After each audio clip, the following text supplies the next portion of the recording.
सातारा जिल्ह्यातील पाटण तालुक्यात स्थित असलेला एक गड, ज्या गडावर चक्क तलवारीच्या आकाराची विहीर आहे. आज आपण याच गडाला म्हणजेच दातेगडाला भेट देणार आहोत. नमस्कार मित्रांनो, पुन्हा एकदा स्वागत आहे तुमच्या सगळ्यांचं तुमच्या आपल्या युट्यूब चॅनलवर, ज्याचं नाव आहे ओमकार सावंत ब्लॉग्स. तर मित्रांनो, आज आम्ही एक अशा गडाला भेट देण्यासाठी जाणार आहोत, ज्या गडावर चक्क तलवारीच्या आकाराची विहीर आहे. आणि छत्रपती शिवाजी महाराजांचा असा हा गड, आणि ह्या गडाला आज आपण भेट देणार आहोत. आज माझ्यासोबत आहेत माझे मित्र, आणि आम्ही आज सगळे मिळून त्या गडाला भेट देण्यासाठी चाललो आहोत. पाहूयात पुढचा प्रवास कसा होतोय, आणि मी तुम्हाला आज दाखवेन संपूर्ण दातेगड. मित्रांनो, कॅमेरा मागचा सूत्रधार सिद्धेश हा देखील आमच्यासोबत आज येणार आहे दातेगडावर. सो जाऊया.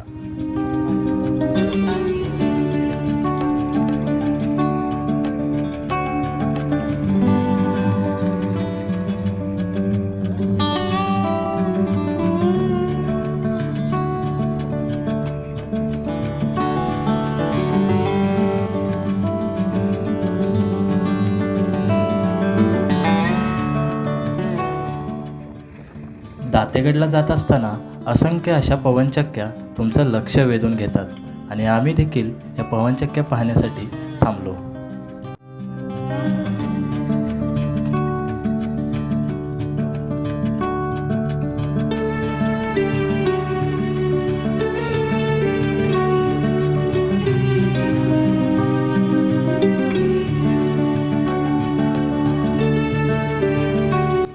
पाटण इथून आपण थेट येऊन पोहोचतो किल्ल्याच्या पायथ्याशी असलेलं गाव म्हणजे टोळेवाडी या गावात. किल्ला किती लांब आहे रे? गाडीवर जाते? बाईक नाही जात? कुठपर्यंत जाते गाडी? आध्यापर्यंत जाते.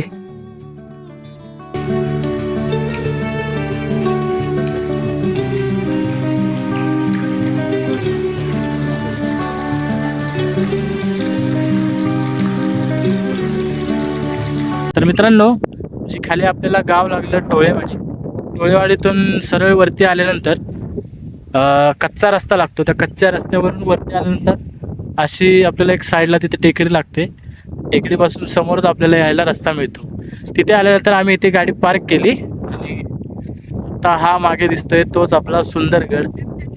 आता त्याच गडावर आपल्याला आता जायचं आहे. सो चला मित्रांनो, तुम्ही जर गाडी घेऊन असाल तर गाडी खाली एक हॉटेल आहे, त्या हॉटेलच्या समोर लावून तिथून तुम्ही चालत येऊ शकता. कारण इकडचा जो रस्ता आहे तो खूप कच्चा रस्ता आहे, खडतर रस्ता आहे. तर तुमची गाडी खालतीच पार्क करा आणि तिथून चालत येण्याचा प्रयत्न करा.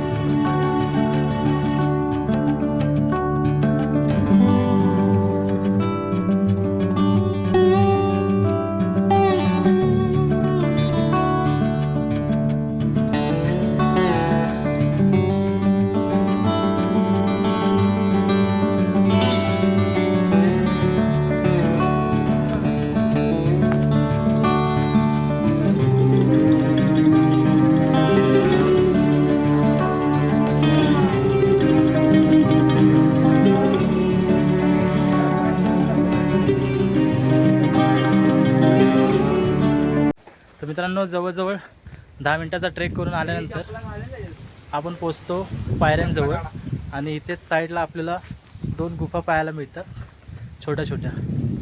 आता आपण गडामध्ये प्रवेश करूया. महादरवाजा आपला मेन गेट जवळ.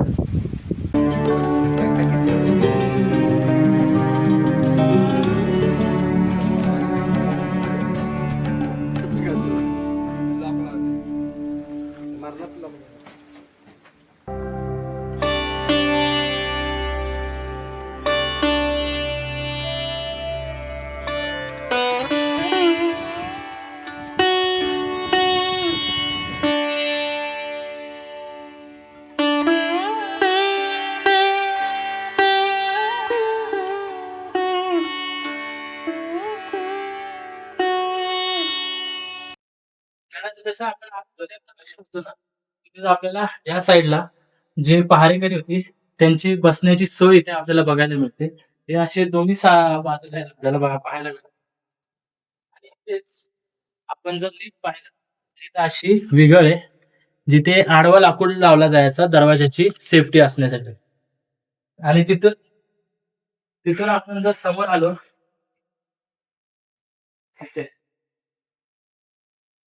ही अशी महाकाय मारुतीची मूर्ती आपल्याला पाहायला मिळते. पूर्ण खडकामध्ये कोरून ही महाकाय मूर्ती मारुतीची बनवली गेली. जवळपास 5 ते 6 फूट याचे अंतर आहे. आणि किती सुंदर बनवले पहा नाही. आणि त्याच्याच बाजूला जर आपण आलो ना, तर इथे आपल्याला गणेशाची मूर्ती पाहायला मिळते. आणि या गणेशाच्या मूर्तीचे जे कान आहेत ते एकदम सुपासारखे नाही, तर जास्वंदीच्या फुलासारखे कान आहे त्याचे. आणि ही मूर्ती देखील दगडात कोरली गेली. जवळपास संपूर्ण गडच हा दगडात कोरलाय. आणि गणपतीच्या मूर्तीच्या समोरच आपल्याला वरती गडावर जाण्यासाठी पायऱ्या मिळतात. आणि वरती आल्यानंतर इथे देखील आपल्याला अशा प्रकारचा एक कन्स्ट्रक्शन मिळतो, जो मावळ्यांसाठी असेल बसण्यासाठी. आता आपण थेट गडावर जाऊया, चला. तर मित्रांनो, तिथून खालून वरती आल्यानंतर बाजूलाच आपल्याला इथे तलवारीच्या आकाराचे जे आपलं मुख्य आकर्षक आहे या गडाचं, ते आपल्याला इथे पाहायला मिळतं. ते मी दाखवतो. याचं कन्स्ट्रक्शन किती मस्त आहे, किती अद्भुत याचं कन्स्ट्रक्शन आहे, ते मी तुम्हाला दाखवतो.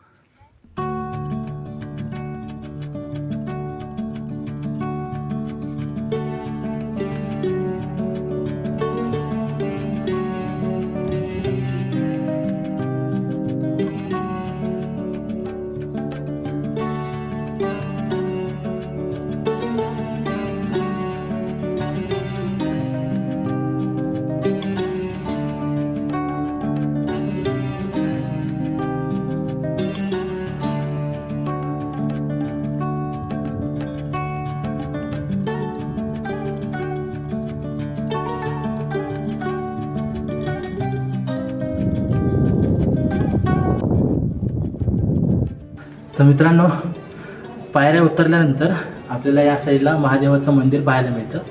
आणि इकडे खाली पाणी पाहायला मिळतं, जे विहिरीचं पाणी. पहिले आता आपण महादेवाचं दर्शन घेऊया आणि मग तुम्हाला खालती थोडंसं घेऊन जातो.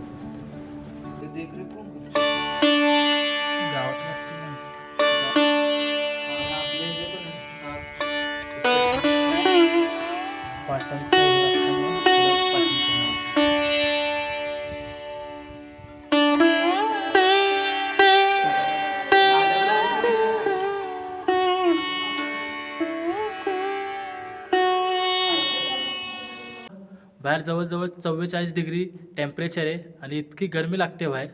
पण जेव्हा आम्ही ह्या विहिरीच्या आतमध्ये आलो तेव्हा इतकी थंड वाटते. मित्रांनो, कसं वाटतंय आतमध्ये? एकदम थंड गार वाटते, एकदम AC मध्ये आल्यासारखं वाटतंय. आणि जे इथे महादेवाचं मंदिर आहे, तर तिथून आतमधून अशी जी हवा येते, मी तुम्हाला दाखवतो आता कुठून हवा येते ती. आतमधून असं वाटतं की ACची हवा येते, एकदम थंडगार अशी हवा आहे. पूर्ण हवेमुळे इकडून जी हवा येते ना आतमधून, त्या हवेमुळे हा कागद हलतोय कंटिन्यू. आणि या साईडला त्या जागेवरून एक हवा येते इथे, हे बघा. दोन्ही साईडून इथे गेलं, इथे किडा गेला. पण दोन्ही साईडने इथे इतकी थंड हवा येते ना, एकदम थंडगार असं इथे या ठिकाणी वाटतं. आणि दोन्ही साईडला, ह्या साईडला पण आहे तसंच, वरतून तशीच हवा येते. हा किल्ला 15व्या शतकात शिर्कांच्या ताब्यात होता. बहामनी राज्याचे तुकडे झाल्यानंतर तो आदिलशाहीच्या ताब्यात गेला. अफजल खानाच्या वधानंतर छत्रपती शिवाजी महाराजांनी हा गड जिंकून घेतला आणि त्याची जबाबदारी पाटणकर सरदारांवर सोपवली. छत्रपती संभाजी महाराजांच्या मृत्यूनंतर हा किल्ला मुघलांच्या ताब्यात गेला. इसवी सन 1689 मध्ये मराठ्यांनी हा गड पुन्हा जिंकला. छत्रपती राजाराम महाराजांनी संताजी आणि पाटणकर यांच्या पराक्रमामुळे त्यांना पाटण महालातील 34 गावे इनाम दिली होती. गड पूर्ण पडक्या अवस्थेत आहे, पण काही काही ठिकाणी आपल्याला असे गडाचे अवशेष पाहायला मिळतात. इथे असे खाली जांभा खडकाचं असं एक स्ट्रक्चर आहे. आणि इकडे देखील असंच बांधकाम आहे छोटंसं, जे आपल्याला आता थोडक्यात पाहायला मिळतं आहे. या ठिकाणी देखील आपल्याला तसंच काही गाड्याचे अवशेष मिळतात, जे काही आता म्हणजे इथे वस्ती लोकांची फक्त खाली गावातच आहे. पण जेव्हा हा गड होता त्यावेळेस लोकांची वस्ती इकडे वरती पण होती राहायला आणि त्यांनाच राहण्यासाठी इकडे गडावर अशी सोय होती. हे बघा, ह्याच्यामध्ये असे हे तेव्हाच आहे, खूप जुनं कन्स्ट्रक्शन आहे की आत्ताच आहे. गडावर काही पाण्याचा टाका देखील आहेत. त्यामधील एक पाण्याचा टाका हा जो गड संवर्धनवाल्यांनी संपूर्ण साफ केला आहे, त्यामुळे आपल्याला इतका सुंदर असा टाका पाहायला मिळतो. ते विहीर संपते तिथेच इथे समोर आपल्याला काही वाड्याचे जुने वाड्याचे अवशेष देखील पाहायला मिळतात. हे इकडे भला मोठा असं कन्स्ट्रक्शन आहे आणि इथे आपल्याला ते अवशेष याचे थोडेसे पाहायला मिळतात. हे देखील पूर्ण खोदून बनवल्यासारखाच स्ट्रक्चर याचा.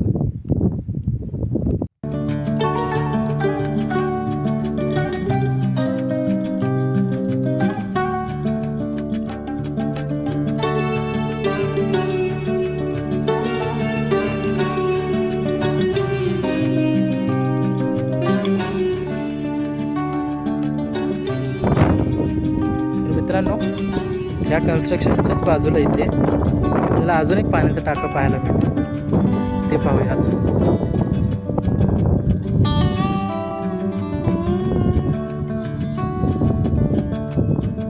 परत मित्रांनो, तसाच अजून एक कन्स्ट्रक्शन म्हणजे वाडा टाईप कन्स्ट्रक्शन आपल्याला अजून एक इथे पाहायला मिळतो.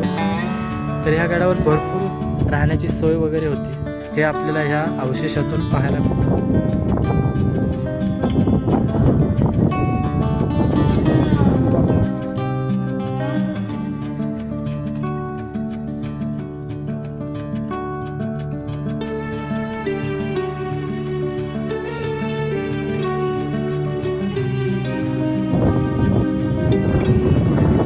तिथे आपल्याला थोडी गडाची तटबंदी पाहायला मिळते आणि त्या दगडावरच ती याची तटबंदी आहे गडाची. तिथून अशी सरळपर्यंत अशी गडाची तटबंदी आणि ते तिकडे कोयना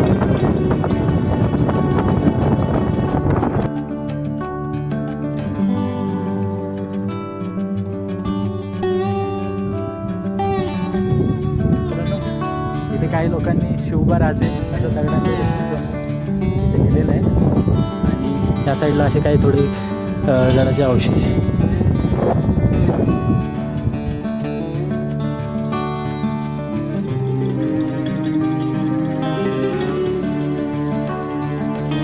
तर मित्रांनो, आज आपण गडाला चांगल्या प्रकारे एक्सप्लोअर केला आणि आता वेळ आहे आपल्याला घरी जायची. तर तुम्हाला आपला व्हिडिओ आजचा कसा वाटला? जर व्हिडिओ आवडला असेल तर लाईक करा, शेअर करा, सबस्क्राईब करा आणि बेल आयकनला दाबायला विसरू नका. बेल आयकन दाबल्याने तुम्हाला आपल्या नवनवीन व्हिडिओची नोटिफिकेशन होऊन जाईल. बोला छत्रपती शिवाजी महाराज की जय. हर हर महादेव. जय भवानी, जय शिवाजी.